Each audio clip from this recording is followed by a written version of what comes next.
I never thought I'd be sharing something like this on Reddit. But here I am. My life has been turned upside down, and I'm still struggling to make sense of it all. I guess I should start from the beginning. I'm 28, and I have a younger sister, Barbara, who's 26. We grew up in a small town where everyone knew everyone else's business. Our parents were high school sweethearts who got married young and had us in quick succession. They always emphasized the importance of family, loyalty, and sticking together through thick and thin.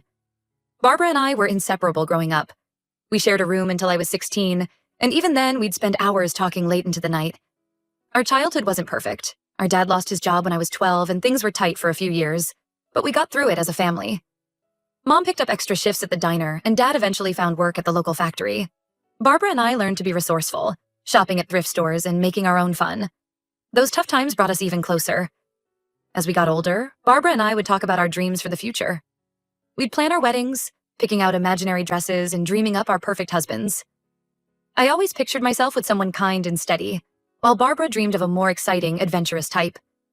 It's funny how life turns out so differently from what you imagine. I met Bill when I was 24. I had just started my first real job after college, working as an assistant at a local marketing firm. Bill was a graphic designer at the company, a few years older than me. He caught my eye immediately with his easy smile and quick wit. We started talking at the office Christmas party, and before I knew it, we were dating. Bill was everything I thought I wanted. He was kind, funny, and seemed to genuinely care about me. He got along well with my family, especially Barbara. Looking back, I wonder if I should have seen that as a red flag, but at the time I was just happy that my boyfriend and my sister got along so well. We dated for a year before Bill proposed. It was a fairy tale moment. He took me to the beach at sunset, got down on one knee, and presented me with a beautiful ring. I was over the moon. Barbara was the first person I called after I said yes, and she screamed with excitement over the phone. Our wedding was a big affair. It seemed like the whole town turned out to celebrate. Barbara was my maid of honor, of course. She threw me an amazing bachelorette party and helped with all the wedding planning. On the day of the wedding, she gave a beautiful speech about sisterhood and finding true love. She talked about how happy she was that I had found my perfect match, and how she couldn't wait to find her own Bill someday. If only I knew then what I know now. The first 2 years of our marriage were good, or at least I thought they were. Bill and I had our ups and downs, like any couple, but we always managed to work things out. We bought a small house in our hometown, not far from my parents. We talked about starting a family, though we agreed to wait a few years until we were more financially stable. I thought we were on the same page about everything. I started noticing changes in Bill about 6 months ago. He became distant, always on his phone and working late more often.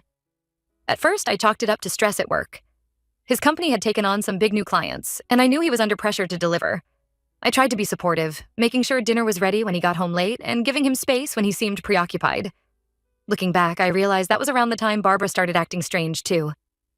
She'd cancel our weekly sister lunches, saying she was too busy with work or had other plans. She started avoiding family gatherings, and when she did show up, she looked guilty and uncomfortable. I asked her a few times if everything was okay, but she'd just brush me off, saying she was stressed about work or having guy troubles.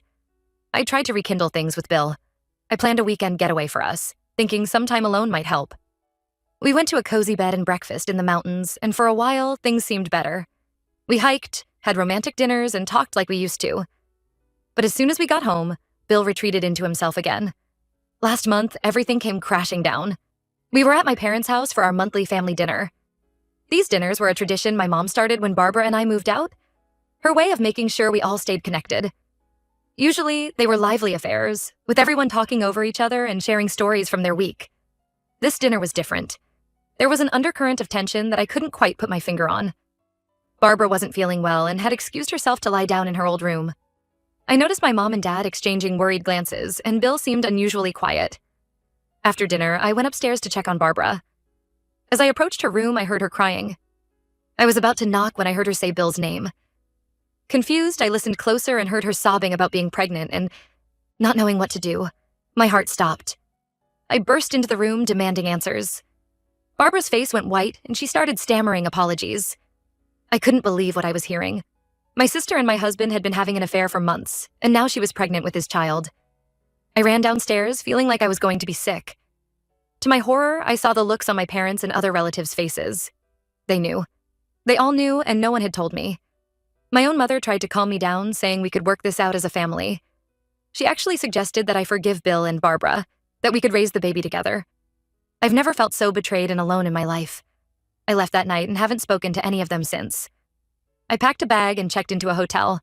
The next day, I went home while Bill was at work and grabbed more of my things. I left my wedding ring on the kitchen counter with a note telling him I knew everything and that he shouldn't try to contact me. That was 3 weeks ago. I'm now living in a small apartment on the other side of town, trying to piece my life back together.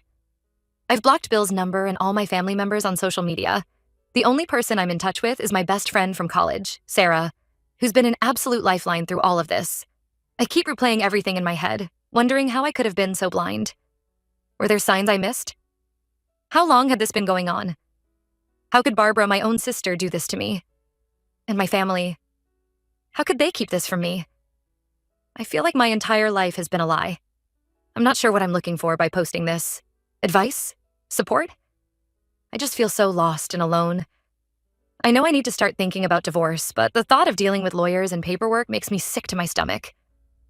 How do I even begin to move on from something like this? For now, I'm just taking it one day at a time. I go to work, come home to my empty apartment, and try not to fall apart. I've started running again, something I used to love but gave up when I got married. It helps clear my head, even if just for a little while. I don't know what the future holds, but I know I can't go back to that family. The betrayal runs too deep. I'm angry, hurt, and so tired. But I'm also determined to rebuild my life on my own terms this time. If you've made it this far, thank you for reading. Any words of encouragement or advice would be appreciated. I never thought I'd be starting over at 28, but here I am. Update 1. 2 months later. It's been 2 months since my last post, and a lot has happened. First, I want to thank everyone who commented and sent messages of support. Your kind words and advice have been a lifeline during this difficult time. The biggest news is that I found out I'm pregnant. Yes, you read that right. I'm pregnant with Bill's child. The irony of this situation isn't lost on me. I discovered this about a month ago, which means I'm now around 12 weeks along. Barbara is about 16 weeks pregnant. When I first saw those 2 pink lines on the pregnancy test, I felt a mix of emotions I can't even begin to describe. Shock, disbelief, anger, and oddly, a tiny spark of joy that was quickly overshadowed by the circumstances. I realized that Bill and I must have conceived during our weekend getaway, just days before I found out about his affair with Barbara. I spent days agonizing over what to do. Part of me wanted to terminate the pregnancy and cut all ties with my past life. But as I sat in the clinic waiting for my appointment, I found myself thinking about my childhood, about the love and security I felt growing up. Despite everything that's happened, I realized I wanted to give my child that same sense of love and belonging. So, I've decided to keep the baby. It's not an easy decision, and I'm terrified of being a single mother, but I'm also determined to give this child the love and support it deserves. I know it won't be easy, but I keep reminding myself of how my parents managed when times were tough. If they could do it, so can I. I finally filed for divorce last week. It was one of the hardest things I've ever done, but also oddly liberating. I hired a lawyer who specializes in complex divorce cases, and she's been incredibly supportive. We're pushing for a quick resolution, given the circumstances. Bill tried to contact me when he was served the divorce papers. He left voicemails begging me to reconsider, saying he made a mistake and still loves me. In one message, he talked about our first date, how nervous he was, and how he knew that night that I was the one. Hearing that just made me angry. How could he say those things and then do what he did? My family's reaction to the divorce has been disappointing, to say the least. My mother called, trying to convince me to work things out for the sake of the babies. She doesn't know I'm pregnant yet. I haven't told anyone in my family. When I refused to even consider reconciliation, she had the audacity to say I was being selfish and tearing the family apart. She brought up how we always stuck together through tough times, like when Dad lost his job. But this isn't the same, and I wish she could see that. Barbara sent me a long email, full of apologies and excuses. She said she never meant for any of this to happen, that she and Bill were drunk one night and things just happened. As if that makes it okay. She talked about how close we used to be, how much she misses me. She said she's miserable and feels guilty every day. Part of me wants to feel sympathy for her, but I just can't. She made her choices, and now she has to live with them. I'm going through this pregnancy alone while my family rallies around Barbara. It hurts, but I'm trying to focus on myself and my baby. I've started prenatal yoga classes and joined an online support group for single mothers.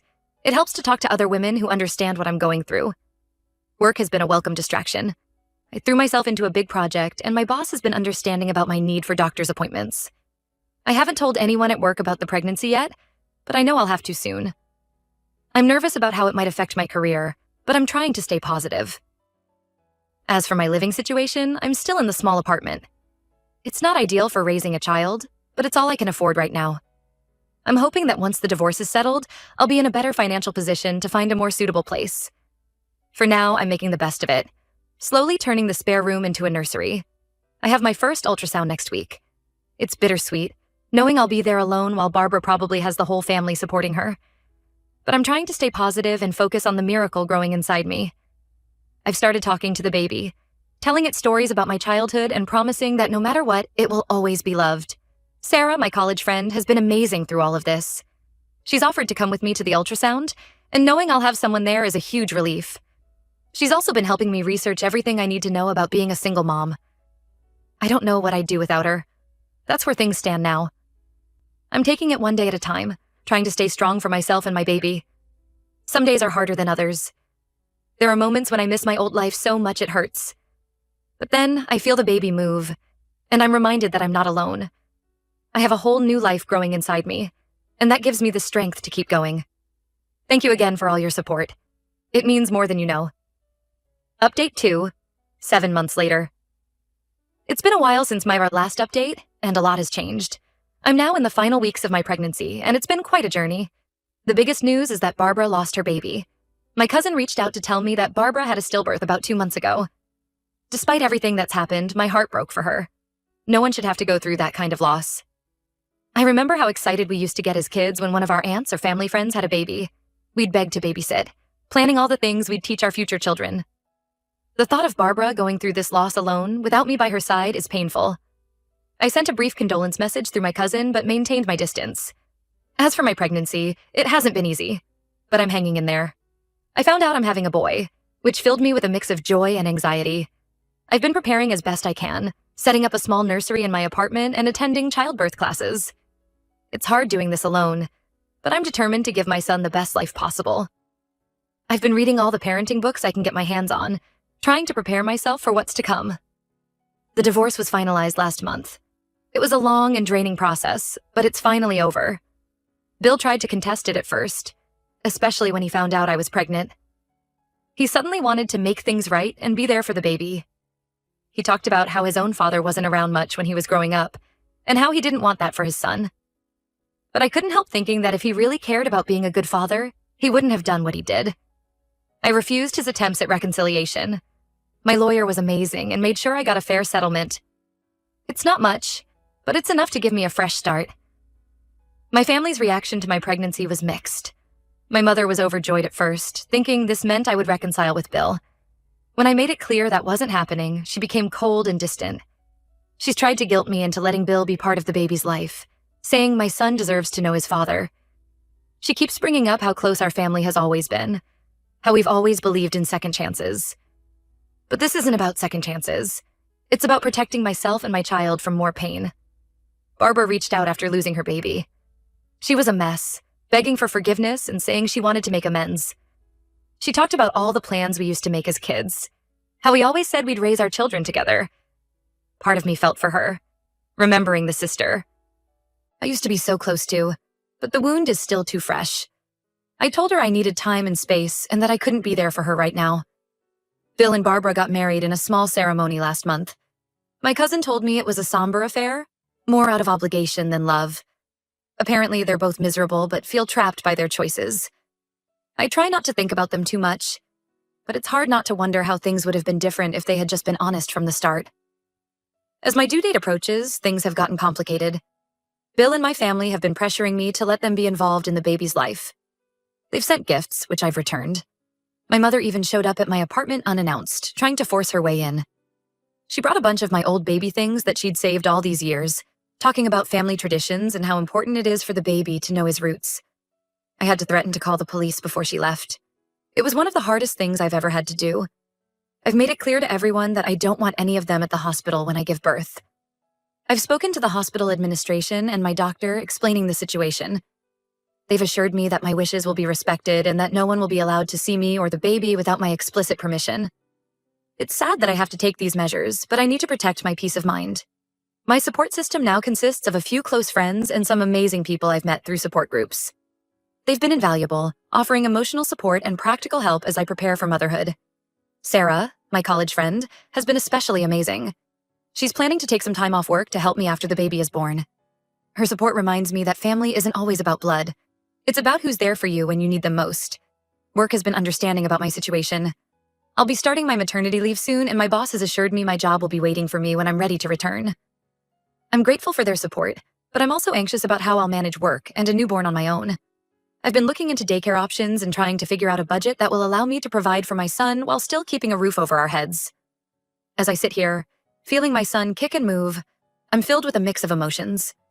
There's fear and uncertainty, but also hope and determination. This isn't the life I imagined for myself, but I'm committed to making the best of it for my son's sake. I've started a journal for him, writing down my thoughts and feelings as I go through this pregnancy.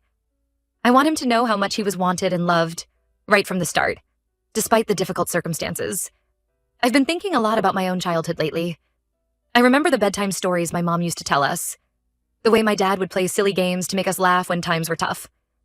I want to create those kinds of memories for my son. I may not be able to give him a traditional family, but I can give him all the love and support I have. The apartment is slowly coming together.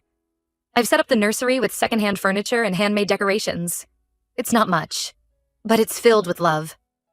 I spend hours in there, imagining what it will be like when my son finally arrives. I talk to him, sing to him, and promise him that no matter what, we'll face the world together. I know the road ahead won't be easy. Being a single mother will have its challenges, and I'm sure there will be times when I'll struggle. But I also know that I'm strong, and that my son and I will be okay. I'm learning to take things one day at a time, to celebrate small victories, and to be kind to myself when things get tough. As my due date gets closer, I find myself thinking about the future. Will I ever trust enough to let someone into our lives? Will my son ever know his father or his aunt? I don't have answers to these questions yet. And for now, I'm okay with that. My focus is on bringing this baby into the world and giving him all the love and security I can. I'm nervous about the birth, about being alone in the delivery room. But I'm also excited to meet my son, to hold him in my arms for the first time. I've chosen a name for him, a family name from my mother's side, to honor the good parts of my family history while still keeping my distance from the current situation. Thank you all for your continued support and kind words. It means more than you know. Wish me luck. As I finish writing this, I feel a sense of calm washing over me. Yes, my life has taken an unexpected turn. Yes, there are challenges ahead. But I'm not the same person I was when I wrote my first post. I'm stronger now, more resilient. I've learned that I can survive heartbreak, that I can stand on my own 2 feet. And most importantly, I've learned that I have an infinite capacity for love. Love for the little boy growing inside me, and love for the woman I'm becoming. Whatever the future holds, I know one thing for certain. My son and I will face it together. And that's enough for now.